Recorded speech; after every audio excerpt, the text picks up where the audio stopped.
Selamat datang kembali di channel Borneo Trader. Di video kali ini saya akan menganalisa saham-saham dari sektor CPO. Yang pertama TAPJI, kedua DSNG, ketiga Piwon, keempat Getsco, kelima SSMS, keenam SIM, ketujuh LSIP, kedelapan Ali, dan terakhir PALM. Langsung saja ke saham pertama, ada TAPJI yang di hari Jumat kemarin ditutup terkoreksi 2,98% ke harga 650. Kalau dilihat transaksi asing, net buy. Kalau dilihat dari broker summary-nya, TAPJI didistribusi. Langsung saja ke teknikalnya.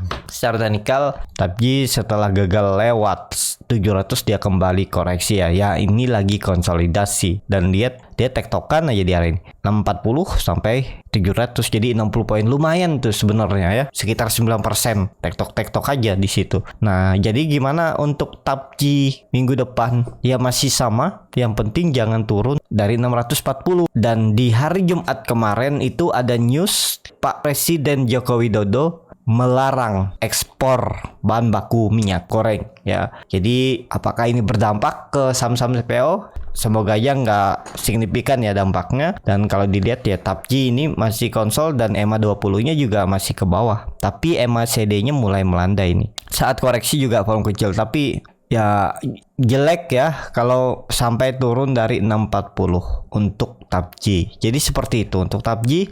Langsung saja ke saham kedua, ada DSNG yang hari Jumat kemarin ditutup terkoreksi 0,76% ke harga 645. Kalau dilihat transaksi asing hari Jumat kemarin net sell. Kalau dilihat dari broker summary-nya, DSNG didistribusi. Langsung saja ke teknikalnya. Secara teknikal, DSNG gagal melewati 650 dan arahnya kemana? Dengan kondisi seperti ini ya peluangnya bisa turun. Memang ada tarikan ya, dia koreksi tipis, tapi ini kan dia gagal lagi nih lewat. Memang tutupannya di atas trendline downtrend ya. Kalau mau bagus Senin harus langsung rebound dan minimal tutup di 650 655 itu ya. Tuh di atas EMA 20-nya, pokoknya kalau dia tutup di atas EMA 20 bagus, dan dia bisa jadi membuat swing low-nya minggu kemarin ya. Ini asal jangan seperti ini pergerakannya. Coba uji ini turun tapi jebret, tuh udah bisa konsolidasi dan bisa seperti ini. Kalau dilihat padahal baru mau nanjak ya. Ini kan dia lagi retest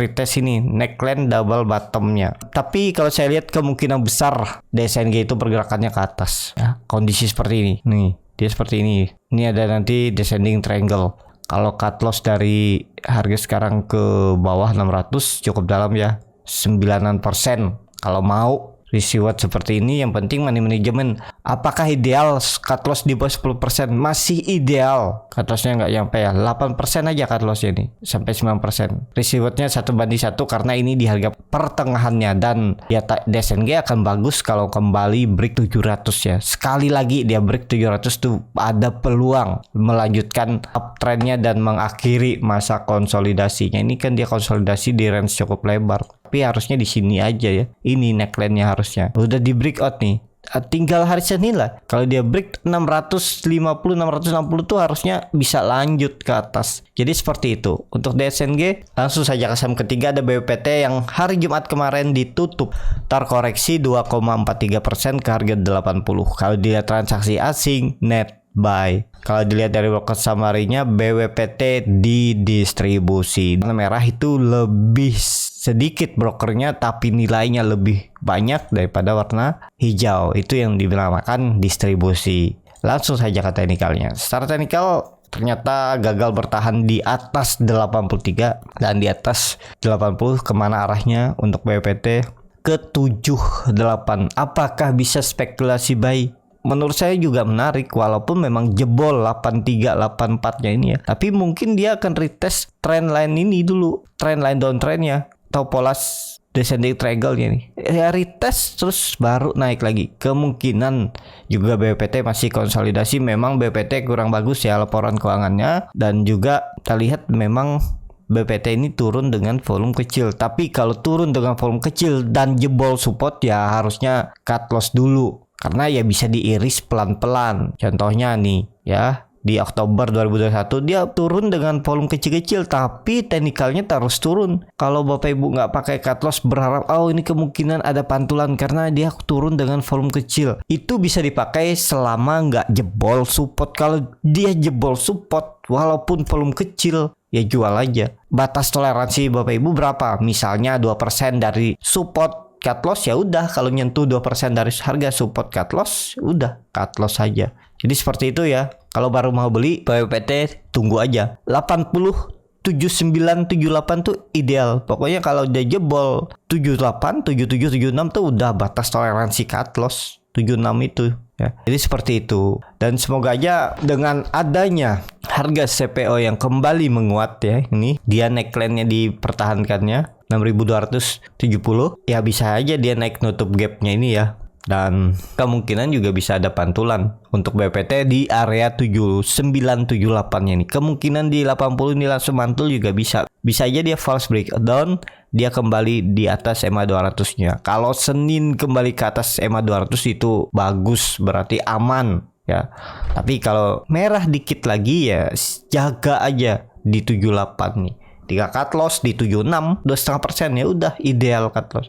Risk rewardnya bisa seperti ini. Kalau beli di 7978 lah, 79 aja. Kalau dia turun 1 tick Bapak Ibu ambil, atau di 75 aja berapa nih? 5%. Nah, ini juga ideal masih kalau mau di 76 ya bisa juga 3,8. Targetnya dekat aja dulu, 5% dulu, 83, 84, 85 ini. Ya risk rewardnya 1:1 lah. Kalau untuk BPT ya, yang penting BPT itu balik Senin atau Selasa harus balik lagi ke atas 83. Jadi seperti itu untuk BPT. Langsung saja ke saham keempat, ada Getsco yang di hari Jumat ditutup ARB ke harga 206 walaupun offernya nggak dikunci ya. Kalau dia transaksi asing seminggu kemarin itu net sell. Kalau dilihat dari broker summary-nya, Getsco didistribusi. Langsung saja ke teknikalnya. Secara teknikal, Getsco arahnya ke bawah 200 sampai 190. Ini kalau mau ideal ya ke arah sini juga menarik. Apakah Getsco bisa downtrend? Belum. Dia masih akan uptrend, cuman lagi membuat swing low-nya. Tapi walaupun potensinya lebih kuat uptrend, tetap harus pakai stop loss karena market nih nggak ada yang tahu ya skenario market makernya, movernya. Ya kalaupun harus cut loss ya cut loss dulu, nanti dicari di titik mana lagi bisa beli di bawahnya ya. Tapi apakah mungkin dia sampai retest lagi 170-nya? Itu terlalu dalam, tapi bisa jadi. Coba kalau dihitung dari sini ke bawah, dia harus turun 12% 2 kali ARB. Kalaupun skenario seperti itu, pasti ada yang makan ya. Pasti banyak yang beli kalau sampai koreksi nih. Apakah itu dikasih sama market makernya? Itu aja kan. Ya kemungkinan kalau saya lihat satu candle lagi, kalaupun ARB satu kali lagi ARB Getsco langsung reboundnya di 200 sampai 194 itulah ya. Pokoknya dia ARB sekali lagi nekat aja, mungkin nggak dikasih ARB lagi ya, karena pasti banyak yang nunggu karena pas di neckline-nya dulu ini ya. Ini kan area cukup kuat dulu di Februari, akhirnya di break rally ya, dan kemudian dia retest dulu. Ini bisa juga dia membentuk pola pattern flag bendera nih. Dia membuat kalau dia break lagi 220 dan 234 240-nya ini udah lanjut. Target saya masih sama 300. Dan ya Getsco ini masih jauh perjalanannya ya. Kalau melihat histori sebelumnya, kalau melihat high sebelumnya ada di 440. Jadi seperti itu. Untuk Getsco juga turunnya dengan volume-volume kecil ya. Tapi ini kalau Bapak Ibu nggak pakai cut loss di 220, sekarang udah rugi berapa? Misalnya belinya pas di support kan 220 atau 222, sekarang udah rugi 7%. Kalau dia turun sampai 200 rugi 10%. Nah itu. Tapi ya kalau Bapak Ibu punya strategi lain dan percaya dia akan mantul, ya bisa average down, dan kalau dia mantul ya bisa profit lah ya, walaupun nggak banyak. Jadi seperti itu untuk Getsco. Langsung saja ke saham kelima, ada SSMS yang di hari Jumat ditutup di harga 1120, terkoreksi 1,75%. Kalau dilihat transaksi asing net sell. Kalau dilihat dari broker summary-nya, SSMS didistribusi. Langsung saja ke teknikalnya. Secara teknikal SSMS koreksi udah 4 hari ya, tapi volumenya makin kecil nih, berarti penurunannya terbatas. Tapi kan ini saham repo, tapi saham repo yang menurut saya cukup bagus pergerakannya, yang dia ada membentuk pola symmetrical triangle ya. Ya kalau mau seperti itu juga bisa, atau pakai support resistance klasik. Ini kalau dia turun lagi ke area 1100 1090 itu area buy, karena bisa jadi juga SSMS ini masih konsolidasi di range harga ini ya, atau pakai atasnya ini. Ya kalau mau bagus harus ada technical rebound ya. Ini pas di trend line uptrendnya ini. Kalau dihitung ya, apakah harus selalu disupport? Beli enggak juga. Yang penting Bapak Ibu bisa hitung risk rewardnya berapa ya. Walaupun memang kalau beli nggak dekat-dekat support ya, cut lossnya lebih besar. Tapi kalau Bapak Ibu siap dengan resiko, karena setiap orang itu berbeda-beda profil resikonya, ya bisa juga seperti ini. Risk rewardnya masuk, cut lossnya ya bisa di 1060, 5%, target profitnya 1200, 7%. Jadi risk rewardnya 1:1,5, bisa seperti itu juga. Takut ketinggalan kereta. Tapi siapa tahu ternyata Senin dia dikasih merah lagi satu candle, ya itu kesempatan beli yang lebih risknya kecil ya. Jadi seperti itu. Kalau trennya kemana? Untuk SSMS masih potensi ke atas. Ini juga ada pola, kalau terlihat bisa jadi ya, belum pasti. Pola itu akan terkonfirmasi kalau neckline ya confirm breakout. Sebelum dikonfirm breakout itu hanya indikasi, belum pasti ya, nggak ada yang pasti di dunia saham ya.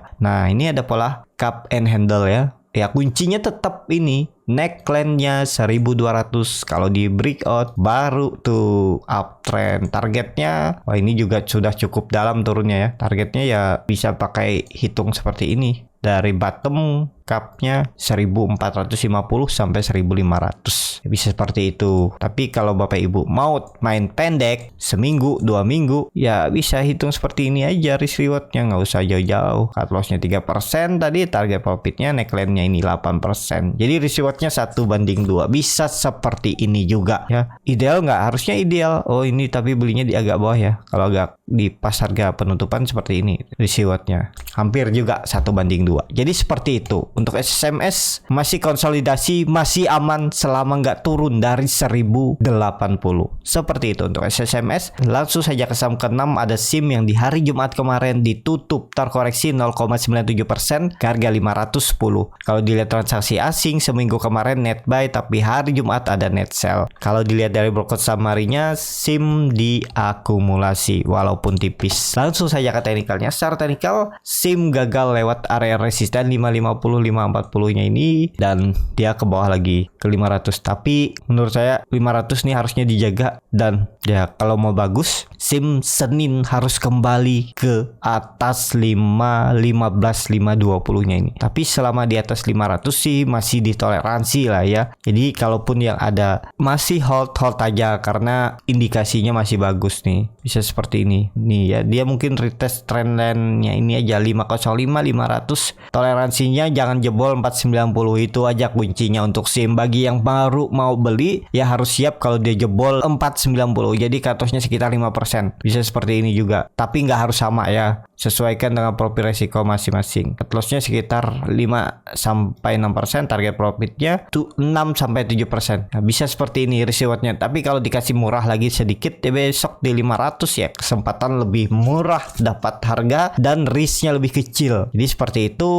Dan ya ini area neckline juga ya. Ya bertahan lah. Kalau saya lihat SIM ya, kemungkinan tetap ada rebound. Harusnya kalaupun koreksi kecil, Selasa langsung rebound lagi dan bisa tutup di atas 515. Seperti itu untuk SIM. Langsung saja ke saham ke-7, ada LSIP yang di hari Jumat ditutup terkoreksi 1,36% ke harga 1440. Kalau dilihat transaksi asing seminggu kemarin itu net buy. Kalau dilihat dari broker summary-nya memang ada distribusi di LSIP. Langsung saja ke teknikalnya. Secara teknikal, LSIP ini juga salah satu andalan saya untuk sektor CPO ya. Tapi ya dia belum mampu melewati 1500-nya ya.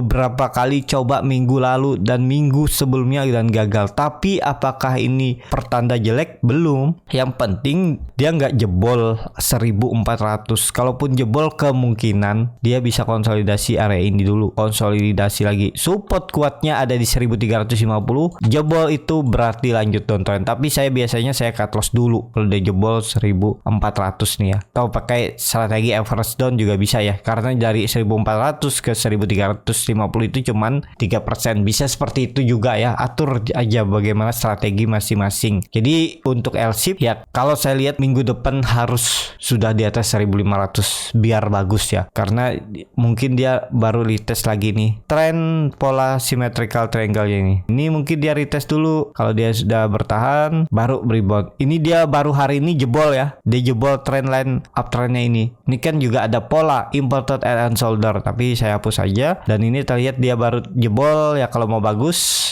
Senin harus kembali ke atas 1450. Dan bagusnya lagi kalau bisa break langsung 1500. Baru tuh dia mengakhiri masa konsolidasi semenjak 4 tahun yang lalu ya. Kalau itu di break ya udah mantap tuh. Tunggu aja. Atau kalau Bapak Ibu ragu takut dia nggak mampu naik, tunggu aja. Kalau dia sekali lagi break 1500 lanjut tuh uptrend. Seperti itu untuk LSIP. Langsung saja ke saham ke-8 ada Ali yang di hari Jumat kemarin ditutup menguat 1,34%, harga 13.150. Kalau dilihat transaksi asing seminggu kemarin juga net buy. Kalau dilihat dari broker summary-nya, Ali diakumulasi. Langsung saja ke teknikalnya. Secara teknikal Ali yang malah bagus ya. Dia sempat turun ke 12.500 kemudian ditarik naik dan dia confirm breakout 1.300 dengan volume besar dan juga dia bagi dividen ya. Date 25 April 359, berarti hampir 2,5% ya. Bisa jadi ini ada dividen trap untuk Ali. Pantas dia tetap kuat ya, ternyata mau bagi dividen ya. Dia mungkin turunnya ke 1270, tapi apakah dia akan menutup langsung? Sepertinya akan ditutup langsung ya, karena dividennya juga nggak terlalu besar, cuma 2,5%an, 350 dengan harga sekarang kalau dihitung ya. Jadi trennya masih ke atas, masih uptrend. Target Ali masih bisa ke 1400 terdekatnya. Jadi seperti itu untuk Ali. Langsung saja ke saham terakhir ada PLM yang di hari Jumat ditutup terkoreksi 3,19% ke harga 910. Kalau dilihat transaksi asing net buy. Kalau dilihat dari broker summary-nya ada distribusi di PLM. Langsung saja ke teknikalnya. Secara teknikal PLM setelah candle hijau dengan volume kecil dia lanjut turun ya. Ya dia ke area 880 itu neckline yang harusnya dipertahankan.